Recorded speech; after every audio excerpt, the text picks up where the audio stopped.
আমরা যদি আমাদের আমল ঠিক করি, আল্লাহ পাক কুদরতিভাবে আমাদের হালত ঠিক করে দিবেন। এক। দুই নম্বর কথা, এই আয়াতের মাথাতে আমাদের আকাবের আশরাফ বলেন, দুই নম্বর কথা, আমি যদি আমার আখিরাত ঠিক করি, আমার দায়িত্ব আমার আখিরাত ঠিক করা, আমি যদি আমার আখিরাত ঠিক করি, আল্লাহ তাআলা কুদরতিভাবে আমার দুনিয়া ঠিক করে দিবেন।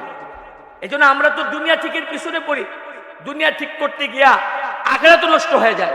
আমি যে হাদিস পড়ছি, হাদিস আল্লাহ রাসূল সাল্লাল্লাহু আলাইহি সাল্লাম বলেন, মান কানাতিল আখিরাতু হাম্মাহু, যে ব্যক্তির টার্গেট হবে আখিরাত, যে আমার আখিরাত আমাকে ঠিক করতে হবে, আল্লাহ রাসূল সাল্লাল্লাহু আলাইহি সাল্লাম বলেন, মান কানাতিল আখিরাতু হাম্মাহু, যে ব্যক্তির চিন্তা হবে আখিরাত, জামা সামলাহু, আল্লাহ তাআলা তার এলোমেলো বিক্ষিপ্ত কাজগুলোকে আল্লাহ তাআলা একত্রিত করে দিবেন, এবং আল্লাহ তাআলা জাআলা গিনাউ বিকলবি, আল্লাহ তাআলা তাকে ধনী বানাই দিবেন। আর কি, ও আতাতুদ দুনিয়া ওহিয়া রাগিমা, আর দুনিয়া তার কাছে আসবে লাঞ্ছিত অপমানিত হইয়া, দুনিয়া তার পদচুম্বন করবে। আজকে আমরা দুনিয়ার জন্য দুনিয়ার পিছু দৌড়াইতেছি, আর দুনিয়া আমাদেরকে লাঞ্ছিত অপমানিত করতেছে। আর আল্লাহ রাসূল বলেন, তুমি যদি দুনিয়াকে পিছনে রেখে আখিরাতকে টার্গেট বানাও, তোমার আখিরাতকে ঠিক করো, আল্লাহ পাকের ওয়াদা তোমার আখিরাতও ঠিক হবে, আর আল্লাহ তাআলা তোমার দুনিয়াও ঠিক করে দিবে, দুনিয়া তোমার পায়ে আইসা। এখন তিনি চলে গেলেন নামাজ পড়তে, হালত হইল তিনটা।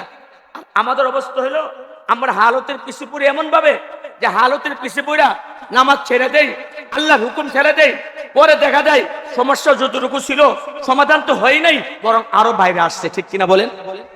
এবার কি হইল, উনি জুমা পড়লেন, জুমা পরে সন্ধ্যায় বাড়িতে আসলেন, বাড়িতে আইসা প্রথমে তো ভিতরে যখন ঢুকলেন, তো গেট দিয়ে ভিতরে ঢুকার সময় দেখে যে গোয়াল ঘরে উটটা বাঁধা। বলেন তো, উটটা কি গোয়ালে ছিল না হারিয়ে গেছিল? দেখে গোয়াল ঘরে উটটা বাঁধা। আচ্ছা, ঘরের ভিতরে ঢুকছে, নাকের মাঝে রুটির ঘ্রাণ লাগতেছে। আটা রুটি যখন সেকে তখন কিন্তু একটা ঘ্রাণও বের হয়, আটা রুটির ঘ্রাণ লাগতেছে। আরে ঘরে তো আটা ছিল না, আটা রুটির ঘ্রাণ কোথা থেকে আসতেছে? আচ্ছা, এবার বাইরে তাকাই দেখে যে জমিনটা যেটাতে পানি দেওয়ার কথা, ওই জমিনটাও পানি দেওয়া হয়ে গেছে। উনার বিবিকে ডাক দিয়ে জিজ্ঞেস করতেছে, কি গো, আমি তো তিনটা সমস্যা রেখে গেলাম, উট তো হারিয়ে গেছিল, ঘরে আটাও ছিল না, জমিনও পানি দেওয়ার কোনো ব্যবস্থা ছিল না, আমি তো জুমা পড়তে চলে গেলাম, আমার তো উপযুক্ত কোনো ছেলেও নাই, আর আমার কোনো কাজের লোকও নাই, আর তুমি তো হইলে আমার পর্দানিসীন স্ত্রী, তুমি আমার এমন স্ত্রী না যে আমি চলে গেছি নামাজ পড়তে আর তুমি চলে গেছো বিলে কাজ করতে। আমাদের সমাজে এমন মানুষও আছে যে নিজে খুব মুসল্লি, মসজিদে গিয়ে নামাজ পড়তে পড়তে কপালের দাগ ফালাই ফেলছে, কিন্তু এর বউ বিলের মাঝে বেপরদা কাজ করে। আছে না এমন মানুষ? আছে না এমন মানুষ? এমন মানুষ আছে। উনি বলে, তুমি তো আমার পর্দানিসীন স্ত্রী, তুমি তো এমন না যে আমি নামাজে চলে গেছি আর তুমি খেতে গিয়ে বেপরদা কাজ করছো, তুমি তো এমন মানুষ না, তুমি তো এমন স্ত্রী না আমার যে আমি চলে গেছি নামাজ পড়তে আর তুমি বাজারে গেছি আটা আনবা, তুমি তো আমার এমন স্ত্রী না, তুমি প্রয়োজনে না খেয়ে থাকবা, তবু তো তুমি তোমার পর্দার খেলাফ কোনো কাজ করবে না। আর উট তুমি খুঁজে বাইর করবা, তুমি মহিলা মানুষ, তুমি কোথায় থেকে খুঁজে বাইর করবা? ঘটনা আমি কিছু বুঝতেছি। এবার ওনার স্ত্রী বলে, আপনি যখন চলে গেছেন জুমার নামাজ পড়তে, আমি তো গেট লাগাই দিছি, গেট লাগাই দেওয়া, ঘরের ভিতরে ঢুকছি, কিছুক্ষণ পরেই বাহির বাড়িতে হাঁটা চলার আওয়াজ পাইতেছি। উট হাঁটলে, গরু হাঁটলে আওয়াজ পাওয়া যায়, মানুষ হাঁটলে আওয়াজ পাওয়া যায়, তো আওয়াজ পাইতেছি। তো আমি দরজার ফাঁক দিয়ে তাকাই দেখি যে জঙ্গলের একটা বাঘ আমাদের উটটাকে তাড়া করে আমাদের বাড়ির উঠানে নিয়ে আসছে। এখন উটটাও দাঁড়ায় রয়েছে, উটটার পিছনে বাঘটাও দাঁড়ায় রয়েছে। তো আমি গোয়াল ঘরের গেট খুলে দিলাম, উটটা একবারে সুপুত বালকের নেই, গোয়ালের ভিতরে ঢুকে গেল, আমি দরজা লাগাই দিলাম, আর বাঘটা লেজ লাড়তে লাড়তে জঙ্গলের দিকে চলে গেল। বলেন তো, জঙ্গলের বাঘ তার উটটাকে খুঁজে বের করে তার বাড়িতে পৌঁছাই দিল কার হুকুমে? কার হুকুমে? আল্লাহর হুকুমে। আল্লাহ যেন বাঘকে বললো, আমার বান্দা তার আমল ঠিক করতে নামাজ পড়তে চলে গেছে, জুমা পড়তে চলে গেছে, আর তার বাঘ তার উট জঙ্গলে হারিয়ে থাকবে, এটা হতে পারে না। আমি রবের ওয়াদা যে তার আমল ঠিক করবে, আমি তার হালত ঠিক করে দেব, তার উট হারিয়ে জঙ্গলে ঘুরবে, তা হতে পারে না। হে জঙ্গলের বাঘ, তোকে নির্দেশ দিলাম, তুই তার উটটাকে খুঁজে বের করে তার বাড়িতে পৌঁছে দেওয়ার ব্যবস্থা কর। কে করছে এটা বলেন তো? আচ্ছা, বুঝলাম, উট এভাবে আসলো, আটা আসলো কিভাবে? আপনি যে মিল করে আটা গম দিয়ে আসছেন আটা করার জন্য, আমাদের পাশের বাড়ির লোকটাও গম দিয়ে আসছে আটা করার জন্য। সে আজকে গেছিল গম আটা আনতে, তো সে আটা আনতে গিয়া তার ব্যাগের পরিবর্তে সে আমাদের ব্যাগটাকে হাতে করে নিয়ে আসছে। এটা তার খবরও হয় নাই যখন ঘরে আসছে তখন দেখে বেগা আমাদের নাম লেখা। তখন প্রতিবেশী মানুষ আমাদের নাম লেখা দেখা এটা আমাদের ঘরে পাঠিয়ে দিছে। বলেন তো সে যে ভুলে তার বেগ নাই না, হুজুরের বেগ নিয়ে এসে পড়লো, কে করাইছে এটা? রব যেন বলে তুই তো জুমা না পড়া তুই আটা নিতে আইছস, আর আমার বান্দা জুমা পড়তে চলে গেছে, তুই তোর বেগ নিয়ে ঘরে ফিরতে পারবি না, বরং আমার যে বান্দা জুমা পড়তে চলে গেছে তুই তার বেগ উঠায় তার বাড়িতে পৌঁছাই দিচ্ছে। কে করছে এটা? কে করছে? আচ্ছা তো 3 নাম্বার, খেতে পানি দেওয়া হলো কিভাবে? ও খেতে পানি দেওয়া হয়েছে এভাবে যে আমাদের উপরে যে বেটার জমিন, ওই বেটা আমাদের জমিনের উপরে যে বেটার জমিন, এই বেটা তার খেতে লাইন সেটা বেটা ঘুমাই গেছে। যে ঘুমাই গেছে এখন এর তো দরকার ছিল যে এর ক্ষেত পানি দেওয়া পুরো হইলে হে লাইন বন্ধ করে দিবে, কিন্তু হে যে ঘুম দিছে এমন ঘুম হের আর ঘুম ভাঙে না। এখন এর খেতে লাইন ভাইয়া আমাদের ক্ষেত পর্যন্ত পানি পয়সা, আমাদের ক্ষেত পানিতে ভরপুর হয়ে গেছে। বলেন তো কে করাইছে কাজটা? কে করাইছে কাজটা? এটাই জন্য রব বলে মান আমিলা সালিহান মিন যাকারিন আও উনসা ওয়া হুয়া মুমিন ফালানুহইয়ান্নাহু হায়াতান তাইয়্যিবা। আল্লাহ যেন বলে বান্দা ঈমান ঠিক কইরা তোমার আমল তুমি ঠিক করো, তোমার আমল তুমি ঠিক করো, আমি আল্লাহ ওয়াদা দিলাম আমি তোমার হালাত ঠিক করে দিব। তোমার জিন্দেগীর যেখানে যেখানে যে সমস্যা সেই সমস্যার সমাধান আমি আল্লাহ করে দিব, কিন্তু তোমার করণীয় হলো তোমার আমল ঠিক করা। আজকে বর্তমান যুগের অধিকাংশ মানুষের অবস্থা হলো এমন, তারা আমল ঠিক না করে তাদের হালত ঠিক করার পিছনে লাগছে। ঠিক কিনা বলেন? আমল ঠিকের খবর নাই, কিন্তু তার হালত ঠিকের পিছনে লাগছে। এই জন্য অবস্থায় কি হয়েছে, ওই হালত ঠিকের পিছনে লাগার কারণে সমস্যা একটা সমাধান হয় আরো 3টা লাগা আসে, 3টা সমস্যা হয় আরো কয়েকটা লাগা আসে, অর্থাৎ তার হালতও ঠিক হয় না আর তার আমল করার সুযোগ হয় না। ঠিক কিনা বলেন? বহু মানুষ আছে এমন, নামাজে দেখলে হুজুর রাখেন, তবলিগি জমাতে যাওয়ার কথা হুজুর রাখেন, এবারে কাজটা শেষ হোক এরপরে তবলিগে, কিন্তু দেখা যায় তার এই সমস্যার সমাধানও হয় না আর তার নামাজ পড়ারও তৌফিক। এই জন্য আল্লাহ পাকের ওয়াদা, আল্লাহ বলেন আগে তোমার আমল ঠিক করো, এরপর বাকি হালত ঠিক করা এটা আমি রবের কাজ। তুমি যদি তোমার আমল ঠিক না করা হালত ঠিক করার পিছনে লাগো, জিন্দেগি কাটাইতে পারবা হালত ঠিকের পিছনে, দুনিয়ার সুখ পাইবা না আর পরকালের নাজাতের আশা করতে পারবে। এই জন্য ভাইরা আমার, প্রথম কথা এই আয়াত থেকে আমরা আমাদের আমল ঠিক করবো। পারবো ইনশাল্লাহ? পারবো ইনশাল্লাহ? আগে আমল ঠিক করব, এরপর বাকি হালত ঠিক করবে কে বলেন? হালত ঠিকের মালিক কে? আল্লাহ। আমার অভাব আছে, অভাব দূর করার মালিক কে? আল্লাহ। আমার ছেলে অসুস্থ, মেয়ে অসুস্থ, সুস্থতা দেওয়ার মালিক কে? আল্লাহ। ছেলে অসুস্থ, মেয়ে অসুস্থ, এই বাহানে নামাজ ছেড়ে দিব। ছেলে অসুস্থ এর জন্য নামাজ ছেড়ে দিব, মেয়ে অসুস্থ এর জন্য নামাজ ছেড়ে দিব, দোকানে খুব কাস্টমার এর জন্য নামাজ ছেড়ে দিব। আমাদের ফেনী ছাগলনাইয়ার একজন বড় আল্লাহওয়ালা ছিলেন, যিনি সুলতান আহমদ নানুপুরি রহমাতুল্লাহ আলাইহ, নানুপুর বিশাব সুলতান আহমদ নানুপুরি রহমাতুল্লাহ খলিফা ছিলেন, মাওলানা বজরুর রহমান সাহেব রহমাতুল্লাহ আলাইহ। উনি একদিন আসর নামাজ পড়ে বাজারে গেছে, ওনার এক মহাব্বতের লোকের দোকানে ঢুকছে। যুবক মানুষ হুজুর ডাকতে জিজ্ঞেস করেন আসর নামাজ পড়ছিস? সে কোনা হুজুর নামাজ তো পড়ি নাই। কেন পড়লি না? হুজুর নামাজে দোকানে কাস্টমারের খুব ঝামেলা ছিল, দোকানে কাস্টমারের ঝামেলার জন্য নামাজ ছেড়ে দিছে। বর্তমান সময় আপনাদের ইসলামাবাদ বাজারের কথা বলতে পারি না যে নামাজের সময় এরা কি দোকানে বসে থাকে না গাইসা মসজিদে নামাজ পড়ে, আমি জানি না। তবে অধিকাংশ ব্যবসায়ীদের অবস্থা এমন, মসজিদের পাশে দোকানদারি করে, মসজিদে একামত হচ্ছে, ইমামের কেরাতের তেলাওয়াতের আওয়াজ শোনা যাচ্ছে, এরপর সে দোকানে বসে দোকানদারি করে। ঠিক কিনা বলেন? আসে না এমন মানুষ? আসে না এমন মানুষ? হে মনে করতেছে শাস্ত্রের সামিজ বেরানো এটার দ্বারাই তার দুনিয়ার হালত ঠিক হয়ে যাবে। আর রব বলে না, তোর নামাজ আগে ঠিক কর, তোর আমল তুই ঠিক কর, আমি তোর হালত ঠিক করে দেব। এবার হুজুরে বলে হুজুর দোকানে কাস্টমারের খুব ঝামেলা ছিল, এই জন্য নামাজে যেতে পারি নাই। হুজুর আচ্ছা কাস্টমারের ঝামেলা এই জন্য নামাজে যেতে পারস নাই, আচ্ছা আমার একটা প্রশ্নের জবাব দে। এবার হুজুর প্রশ্ন করলেন, বলতো যখন তোর দোকানে কাস্টমারের খুব ভিড় ছিল, এই সময় যদি তোর বাড়ির থেকে খবর আসতো তোর ঘরে আগুন লাগছে, তখন কি করতি? দোকানে কাস্টমারের খুব ভিড়, এই সময় যদি তোর কাছে খবর আসতো তোর ঘরে আগুন লাগছে, তখন তুই কি করতি? সে চুপ, কোনো জবাব দেয় না। তার পাশে বসে আরেকজন হুজুর কি করতো? তখন তো সাঁতার লাগে বড় সময় পাইতো না, বরং আগুন লাগছে রে কইয়া যে দূর দিত, ডানে বামে টাকা বেরো কোনো সুযোগ থাকতো না। ঠিক কিনা বলেন? বাস্তবতা তাই যে আপনাদের ইসলামাবাদ বাজারে যারা আজানের পরও দোকানে দোকানদারি করে, জিজ্ঞাসা করলো দোকানে কাস্টমারের ঝামেলা, এরা বলেন তো তোর বাড়ির যদি আগুন লাগে আর তোর দোকানে খুব কাস্টমার থাকে, তখন তুই কি করবি? কবি নাই কি কি বুঝবো বাড়িতে আগুন লাগলে লাগুক, এখন কাস্টমার খুব ঝামেলা, আমি যাইতে পারতাম না, এ কথা বলবো? এ কথা বলবো? এ কথা বলবে না। এবার হুজুর বলেন, শুন, তুই তুই দুনিয়ার আগুনকে খুব ভয় পাইলি, দুনিয়ার আগুনের খবর পায়া কাস্টমারের চিন্তা করলি না, শাটার লাগাবার সুযোগ পাইলি না, আগুন লাগছে রে কই এক দূর দিস, কোন দিকে কে আছে এদিকে তোর কোনো খবর নাই, আগুন লাগছে রে কই দূর দিস, দুনিয়ার আগুনটা খুব ভয় পাইলি। কিন্তু মুহাম্মদ রাসূলুল্লাহ সাল্লাল্লাহু আলাইহি সাল্লাম আস-সাদিকুল মাসদুক, যিনি জিন্দেগিতে কখনো মিথ্যা বলে নাই, যা বলেছেন সত্য বলেছেন, আস-সাদিকুল মাসদুক মুহাম্মদ আরবি, আমার আপনার নবী মুহাম্মদ রাসূলুল্লাহ সাল্লাল্লাহু আলাইহি সাল্লাম বলেন, মান ফাতাতহু সালাতুল আসর ফাকান্নামা বুতিরা আহলু ওয়া মালু, যে ব্যক্তির একদিনের আসর নামাজ ছুটে গেল, ওই লোকটা ওই পরিমাণ ক্ষতিগ্রস্ত, তার বাড়ি ঘরে আগুন লাগা তার বিবি বাচ্চা সহ ঘরের সব কিছু জয়লা পুরা সরকার হয়ে গেলে ওই লোকটা যে পরিমাণ ক্ষতিগ্রস্ত, যার একদিনের আসর নামাজ ছুটে গেল সে সেই পরিমাণ ক্ষতিগ্রস্ত। এবার চিন্তা করেন তো, আমি যে আসর নামাজ পড়তেছি না, আমি মনে করতেছি দুনিয়ার সুখ শান্তি, কেন সুখ শান্তি আসে না? এত ব্যবসা, এত দোকান, এরপরে কোনো অভাব দূর হয় না, কারণ আমার ঘরে যে আগুন লেগে রয়েছে, আমার ঘরে যে আগুন লেগে রয়েছে, এই জন্য ছেলে আমার কথা শুনে না, মেয়ে আমার কথা শুনে না, বিবি আমার কথা শুনে না, এত কামাই, আমিও চাকরি করি, আমার বউ চাকরি করে, ছেলেও চাকরি করে, এরপরও কোনো সুখ নাই, খালি অভাব আর অভাব। কারণ একটাই, আমি যে আমার রবের ফর্মুলার মতো চলতেছি না, যে কারণে এত চেষ্টা করার পরও ঘরে সুখ শান্তি ফিরে আনতে পারতেছি না। ঠিক কিনা বলে?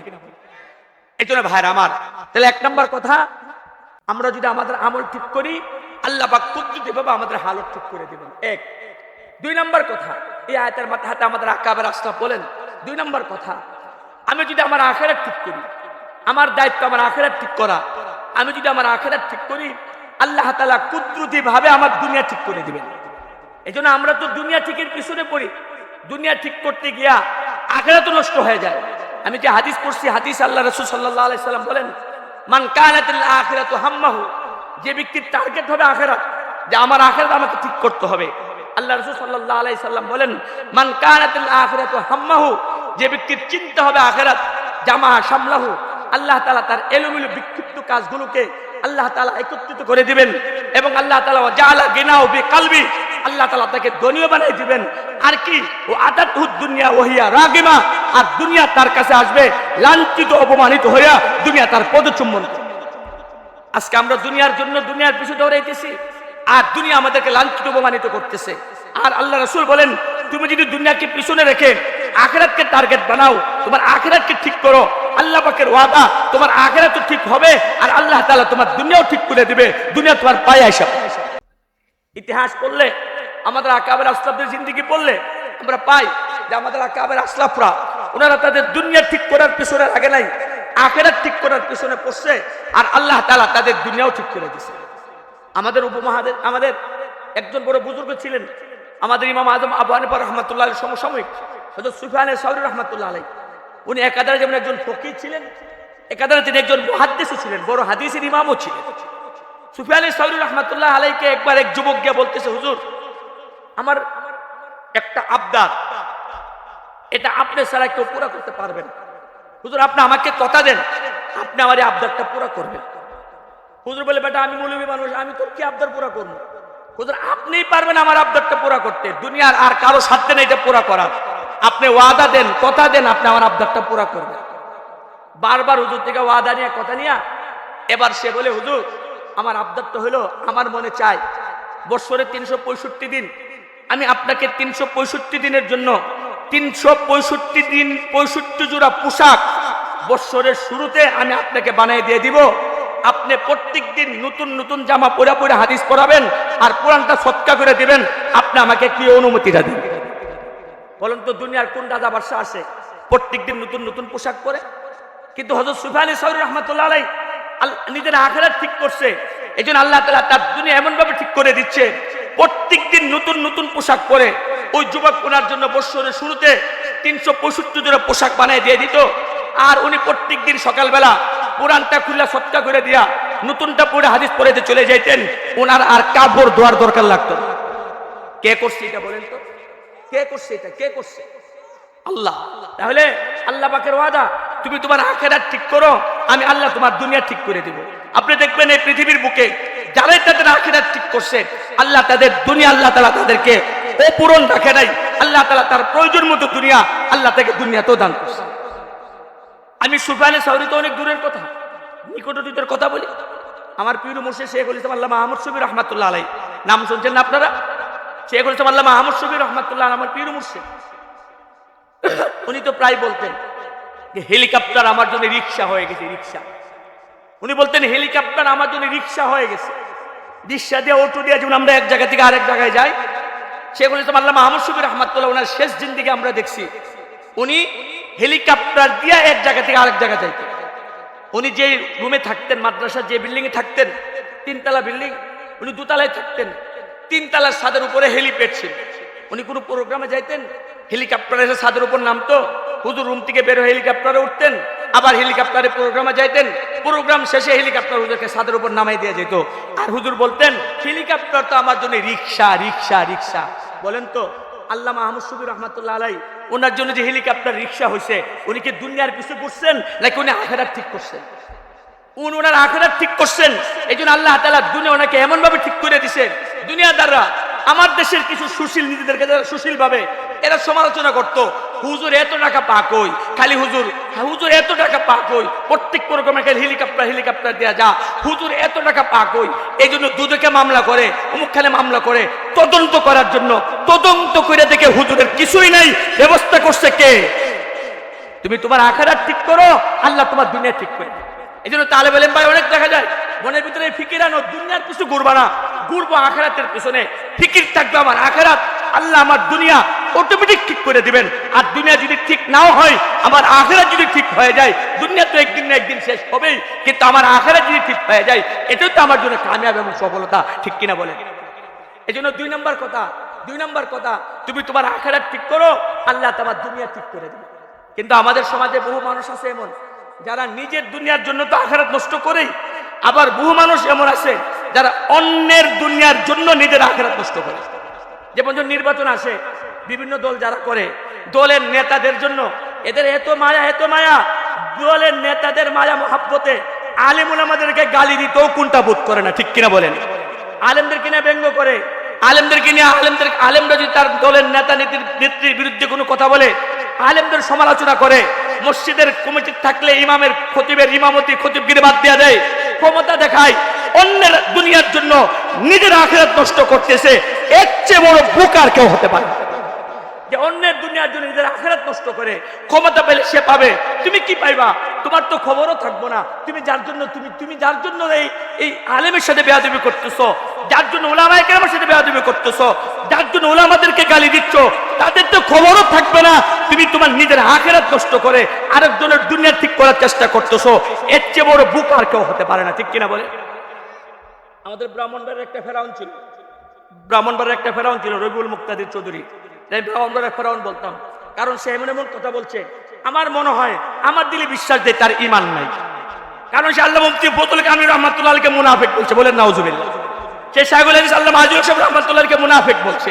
শেখুল হাদিস আল্লামা মুফতি ফজলুল কামিল রাহমাতুল্লাহ আলাইহি, শেখুল হাদিস আল্লামা আজিজুল সাহেব রাহমাতুল্লাহ আলাইহির মতো ব্যক্তিদেরকে, বর্তমান সাজিদুর রহমান শাহ হুজুর এবং আল্লাহ মুবারকুল্লাহ হুজুর রাহমাতুল্লাহ আলাইহি সম্পর্কে যে কটূক্তি করতে পারে, তার ঈমান থাকতে পারে না। কারণ আলেমদের প্রতি বিদ্বেষ যারা পোষণ করে, আলেম হওয়ার কারণে ফতোয়ার কিতাব খুলে দেখেন, তাদের ঈমান থাকে না, তারা বেঈমান।